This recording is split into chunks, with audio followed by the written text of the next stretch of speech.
Welcome, Rhonda here. Today I'm going to show you how to make this Ragu Penne dish. We're using penne pasta shells. We're going to need a pound of these cooked according to package directions, 1 cup of chicken broth, 2 large onions that we're thinly going to slice, 3 tablespoons of olive oil, 1 tablespoon of dried oregano, 1 pinch of crushed red chili flakes, 1 pound of ground turkey if you want to substitute this for sirloin or ground pork, you be my guest, 2 pounds of fresh Roma tomatoes, 2 minced cloves of garlic, which is about 1 tablespoon or a little more, 1 6-ounce can of tomato paste. Make sure it says tomato paste and not sauce. 1/4 of a cup of freshly chopped parsley and 1 cup of grated Parmesan cheese and more for the topping if you wish. In a large Dutch oven over medium-high heat, we're going to add a tablespoon of our olive oil along with our ground turkey meat. Add a little salt to flavor your turkey along with some fresh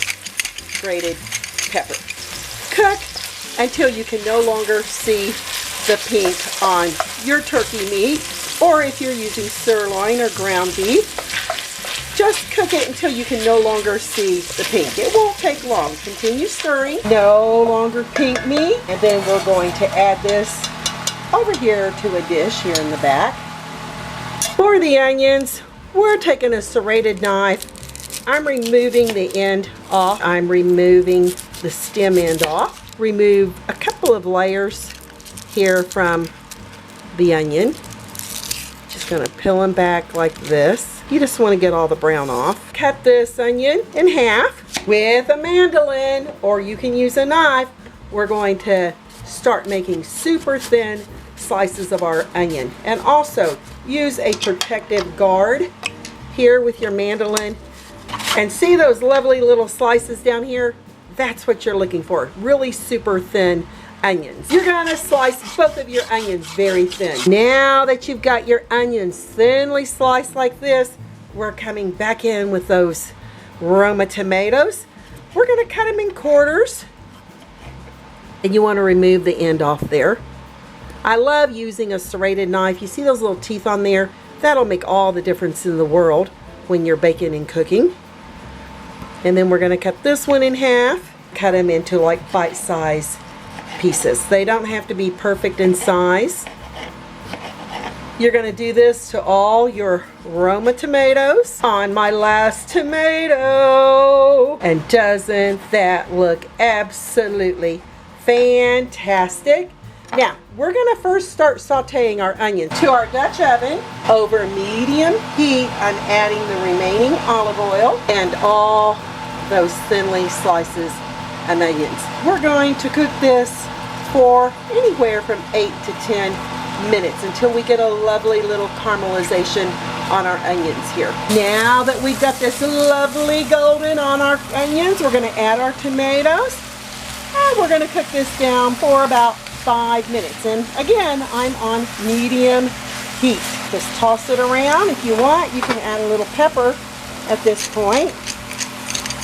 You may add a little salt too, but I'm cutting back on the sodium because I'm going to salt the water. We're going to cook our pasta in. The tomatoes have been cooking down for about 5 minutes, and now I'm going to add that minced garlic and continue stirring and cooking for an additional 5 minutes. My water's come to a roaring boil, and one got away from me. I'm going to add my pasta. At this point, you can add a little salt for flavoring, but I think there's lots of flavoring in our sauces, so I do not add salt to my boiling water. Stir this, and you're going to cook it according to package directions. Mine calls for 10 minutes, so set your timer. Back to our sauce, we're going to add the oregano, those crushed red chili flakes, get a lovely little tossing, and let this cook for 1 minute. Add that tomato paste. Add the whole entire can. It's going to give fabulous flavor, and it's going to thicken your sauce here a tad bit. Work it in until it dissolves into your sauce. Also, you want to add the chicken broth, and once your tomato paste dissolves, we're going to add back that turkey meat.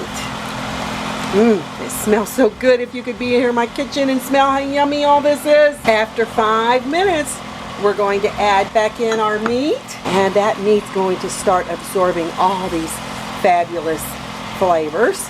Now my pasta, I stir every once in a while. You don't want it sticking to your pan. Oh my gosh, this is gonna be fabulous. Turn down our heat to simmer. Simmer this for about 5 minutes. I'm gonna taste my sauce.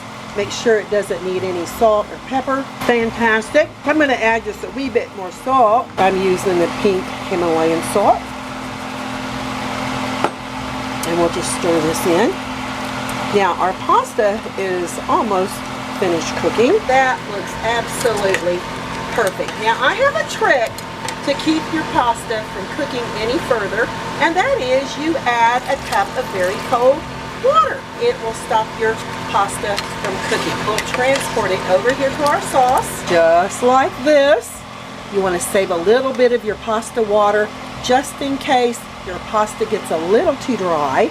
Keep adding and keep stirring. I've got all my pasta present in my sauce, and remember that fresh parsley we chopped? I'm adding that, and we're going to give it a lovely little tossing, and you're talking about a delicious fresh meal. And the great thing about this is when you put it in your refrigerator and eat it the next day, the pasta is going to continue absorbing the flavors, the onions, the tomatoes, the garlic. Oh, it's going to be delicious. I'm going to add a little bit of that fresh Parmesan cheese and give this a lovely little tossing, and look how that mixes in just perfectly. Let's see what it's going to be like. Ooh, look at that turkey meat, that pasta, and the cheese, and look at those little slivers of onions. It's going to make it so fantastic. I like to add just a little bit more Parmesan to the top, and just a few little sprinkles. I'm going to give it a try right here. Tomatoes, Parmesan cheese. We're going to try it. Wow. The turkey. So delicious. The garlic's coming through. Wow. I love those little slivers of onions and that Parmesan cheese, y'all. This is a delicious Ragu Penne dish. Perfect for any lunch, dinner, and leftovers, to say the least. You're not going to be disappointed with this Penne Ragu dish. I'm Deronda with Foods 101. Give me a thumbs up, leave me a comment, hit that notification bell to be the first to get my new YouTube food videos. And look how much it makes. Thanks a million for watching, y'all. Stay safe, and I'll catch you lovely people later.